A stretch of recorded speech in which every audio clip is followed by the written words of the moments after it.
안녕하세요, 여러분. 모니카입니다. 네. 오늘은, 정말로 초등학교 때 꼭 엄마가 아이와 해주셔야 될 일, 예, 그거에 대해서 얘기를 좀 해보고 싶어요. 얼마 전에 댓글을 봤는데, 초등학교 이제 4학년인데 과외도 시키는데 약간 과외 선생님하고도 좀 안 맞는 것 같고, 학원도 그렇고 엄마랑 공부하기도 싫다고 하고, 이렇게 약간 이제 좀, 엄마 입장에서는 얘를 어떻게 가르쳐야 될까요? 이렇게, 네, 그런 댓글을 봤어요. 근데 아이가, 지금 아이 상태가, 막 공부를 하고 싶어 하지 않는 상태인 것 같아요. 근데 그런 것들을 너무 그런 상태가 아닌 아이에게 자꾸 어떻게 하면 공부를 시킬까만 고민을 해서 넣으시면 안 되고, 우리가 인제 약간 돌려서, 왜 우리가 어떤 한 문제를 해결할 때 어떤 관점으로 한 관점으로만 보지 말고 이쪽에서 잠깐 이렇게 보면 보일 때가 있잖아요. 그런 것처럼 약간 방향을 좀 틀어 보세요, 여러분. 어 내 아이가 지금 막 어차피 공부를 막 너무 안 하려고 하고 힘들고 이러니까 과외나 막 이런 게 중요한 게 아니라 뭐가 중요한 걸까? 예. 이런 걸 한번 생각을 해 보세요. 왜 얘는 공부를 안 하려고 할까? 왜냐하면 습관이 안 돼 있어서 그래요. 예. 뭔가를 이렇게, 어떤 매일매일 해야 되는 일이 있고 매일매일 해야 되는 어떤 공부, 최소한의 공부량이 있는데 그걸 해내는 습관이 지금 안 돼서 그래요. 그냥 시키는 대로 그냥 엄마가 과외하라니까 과외하고 학원 가라니까 학원 가고 이렇게 되는 거예요. 근데 초등학교 때 그러면 안 되는 거예요. 그래서 저는 초등학교 때 엄마표를 하시라고 얘기를 했던 게, 그나마 사이가 좋을 때 예, 그나마 사이가 좋을 때 엄마랑 아이랑 그런 얘기들도 많이 하고 실천할 수 있는 시기라고 생각을 했는데, 모르겠어요. 애초에 인제 학원을 막 처음부터 어쩔 수 없이 보내셨던 분들도 계실 거고 과외도 붙이셨던 분들도 계시겠지만, 뭐 다들 사정이 있으시겠지만 그거 이전에 내가 이 아이한테 그렇게 한 하루에 2가지라도 꾸준히 할 수 있는 힘을 길러줬나? 한번 생각을 해 보세요. 예. 그러니까 저는 매일매일 해야 되는 게, 공부 시작하기 전에 15분 알람 맞춰 놓고 책 읽기. 그게 약간 뭔가 아주, 공부하러 아이들이 딱 들어오면 그냥 자동으로 앉아서 15분 알람 맞춰 놓고 책 읽기부터 시작을 하는 거였어요. 그러니까 그거는 근데 공부방 상황이고, 엄마랑 하는 것도 마찬가지예요. 그러니까 저는 제가 아이들하고 공부하는 고 시간만큼은 공부방처럼, 예, 아이들하고 생각을 했거든요.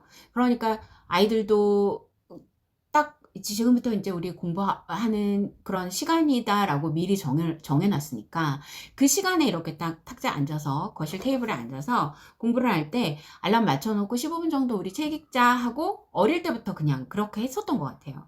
그래서 그 방법을 그대로 그냥 공부방 할 때 그냥 이렇게 적용을 했던 것뿐이거든요. 근데 인제 제가 그 방법을 하고 느낀 게 뭐냐면, 음 아이들이 그렇게 책을 읽는 머리, 또 그런 뭔가를 계속 뭔가를 꾸준하게 하는 그런 어떤 뇌의 활동, 이런 게 없이는 공부 효과가 나지 않는구나. 이걸 제가 깨달았어요. 그게 무슨 말이냐면, 그냥 어떤 아이가 왔어요. 어떤 아이가 왔는데 그 아이가 공부를 못 해요. 공부를 못 하는데 제가 그 아이한테 계속 수학 문제만 풀려요. 그러니까 지금 어머님들이 하고 계신 게 혹시나 그런 게 아닐까 생각을 해 보세요. 그러니까 제가 이 아이가 공부를 못해서 공부 잘하게 해 주려고 수학 문제만 계속 풀린다고요. 그렇다고 얘가 공부를 잘해지느냐? 절대 그렇지가 않더라고요. 이 아이는 약간 다른 방법으로, 먼저 뇌를 좀 깨우고, 먼저 책을 좀 읽어서 15분 정도 뇌를 깨우고, 그다음에 머릿속에 길도 좀 나게 하고, 그러니까 아주 먼지가 이만큼 덮인 그 머리를 제가 쓸어내 주는 역할을 하는 게 15분 정도 책 읽기였어요. 예. 근데 인제 그거를 하루 이틀 해서 모르죠, 당연히. 6 개월 정도 있으면 아이가 되게 뭔가 제 말을 빨리 알아듣고 이해력이 올라가고 이래요. 근데 제가 못하는 수학을 계속 아이한테 수학을 주입해서 수학만 공부시켰으면 아이가 그렇게 됐을까요? 그게 아니란 얘기예요. 책도 같이 읽고 15분 정도 같이 읽고, 그리고 아이가 그동안 이렇게 뭔가를 계속 이렇게 이어서 연속해서 해내는 어떤 그런 훈련을 했기 때문에 혼자 앉아서 공부하는 시간이 점점 길어지는 거예요. 그래서 막 수학을 30점 맞다가 90점도 맞고, 아이가 어 집에서 막 시키지 않아도 밤새서 공부하고 막 이런 아이들로 변해가더란 얘기죠. 근데 제가 아이한테 처음부터 그냥 한 방법으로 계속 뭐 좋은 선생님 집에서 만약에 한다면 어머님들이 좋은 선생님 붙여주고 막 수학 문제집만 계속 풀리고 이래서 될 일이 아니란 얘기예요. 그래서 제가 추천을 드리는 활동이 15분 정도 공부하기 전에 머리를 청소한다 생각하고 이렇게 책을 읽어요. 그러면 이 뇌가 책을 읽는 뇌로 바뀌잖아요. 여러분. 15분이요? 되게 길어요. 여러분. 생각보다. 해보세요. 15분 알람 맞춰놓고 읽어보세요. 한 달에 정말 한두 권 책은 뚝딱 읽습니다. 저도 늘 요새 늘 아침마다 새벽에 늘 저도 15분 알람 맞춰놓고 읽는 편이거든요. 왜냐면 어른인 저는 재밌으면 계속 읽게 되지만 아이들은 일단 책을 읽기 싫어하는 아이들이 많단 말이에요. 근데 나중에 정말로 책을 좋아하게 되면 공부하는 것보다 책 읽는 게 너무나 행복하기 때문에 그런 걸 알아요. 아이들이 느낀다고요. 그런데 그게 아직 되기 전이잖아요. 초등학생이고. 그러니까 그런 습관을 길러주려면 아이랑 공부하시기 전에 먼저 15분 정도 알람을 맞춰놓고 함께 책을 읽으셔라. 그리고 나서 책을 읽고 나서 뭔가 이렇게 좀 기운이 이렇게 뇌가 약간 뭐라 그래요? 시동을 걸었잖아요. 그리고 나면 이제 책을 읽고 나서 아이랑 그날 공부해야 될 거 딱 두 가지만 수학이면 수학, 영어면 영어 이렇게 한 두 가지 정도만 아이랑 정해서 그 두 가지를 정말로 아이가 할 수 있는 만큼만 수학은 처음에 한 두 바닥, 세 바닥 이렇게 조금씩 늘려가는 거예요, 여러분. 아이가 점점 빨라질 거예요, 공부를 하다 보면. 그래서 아이가 할만하다라고 느낄 페이지를 처음에 정해주시고 조금씩 하면서 쌓여가면 그 쌓여가는 걸 보고 이게 한 달 정도 지나면 문제집이 뭐 한 권 정도가 끝난다. 그러면 와, 조금씩 했는데도 이렇게 한 달 정도 지나니까 문제집 한 권이 끝났네. 와, 너 되게 열심히 했구나. 이러면서 엄마는 막 이렇게 칭찬도 해주고 맛있는 것도 사주시고 이런 역할을 해주시면 되는 거예요. 저는 그냥 실제로 공부방 할 때도 아이들이 뭔가를 다 해내고 이러면 막 떡볶이에다가 막 아이들하고 같이 먹고 맛있는 거 사주고 이런 식으로 했었거든요. 그러니까 아이들이 뭔가 이렇게 성취감을 느끼는 거죠. 성취감을 조금 해서 이렇게 누적하는 거예요. 그 누적된 쌓아놓은 그 흔적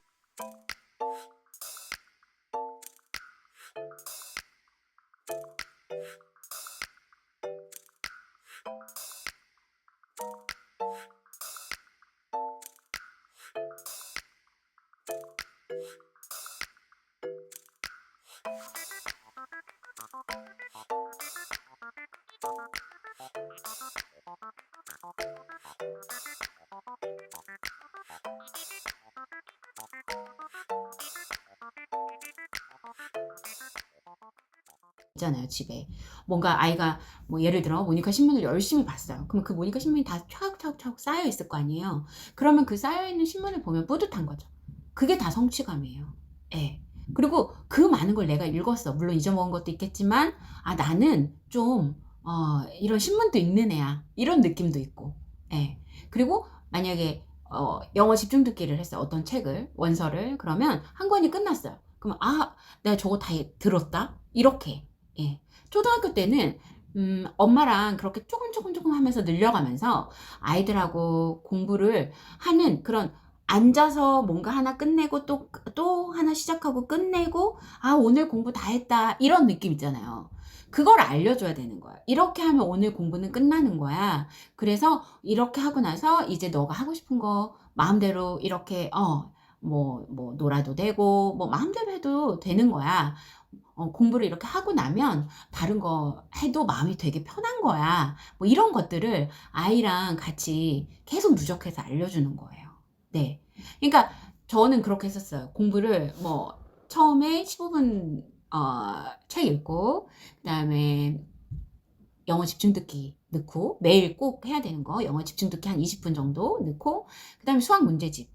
수학 문제집 같은 거 당연히 이제 매일매일 풀어야 되니까. 근데 수학을 아이가 문제를 모르거나 선행을 해야 되거나 이러면 그 방학 같은 때는 먼저 강의부터 듣고 그다음 문제집 풀고 요렇게 하게끔 했었어요. 집집마다 해야 되는 게 좀 다르잖아요. 근데 그런 것들을 약간 요렇게 시간표를 이렇게 짜 갖고 붙여 놨었어요. 붙여놓고 그냥 아이가 책을 꺼내기 전에 하루 시간표를 딱 보는 거예요. 나 이거 해야 되지. 그냥 매일매일 월화수목금 예, 월화수목금 이렇게 딱 시간표를 이렇게 정해줬었거든요. 그럼 제가 막 이거 해라 저거 해라 전혀 하지 않았고 아이들이 각자 자기가 와서 보고 하는 거예요. 근데 저는 그 자체가 공부라고 생각했어요. 자기 시간표에 따라 자기가 움직이는 거. 예. 그래서 내가 매일 그러니까 이거를 해야 되는 일이야. 그래서 이거를 하고 나면 엄마 그러니까 편히 쉴 수 있고 그다음에 뭐 식구들하고 재밌게 또 놀기도 하고 매일매일 그래도 조금 공부는 해야지 이런 마음이 들게끔 유도를 해 주셔야 돼요. 예. 그래서 좋은 마음을 가지고 시간표를 짜서 그거 실천을 해내면 칭찬도 많이 해 주시고 맛있는 것도 사 주시고 그런 것들을 엄마가 잘 이렇게 예 밀고 당기고 해 주셔야 되는 거죠. 그렇게 해서 초등학교 때 그렇게 만들어진 그런 습관이 그렇게 매일 책을 읽고 신문을 보고 해서 아이가 만약에 이런 뇌에 있는 먼지가 좀 많이 거치잖아요. 그런 것들이 이제 언제 인제 발휘가 되느냐면 중학교 가면 스스로 할 수 있는 애가 되는 거예요. 그때서야 수행 평가할 수 있는 능력도 생기고 예.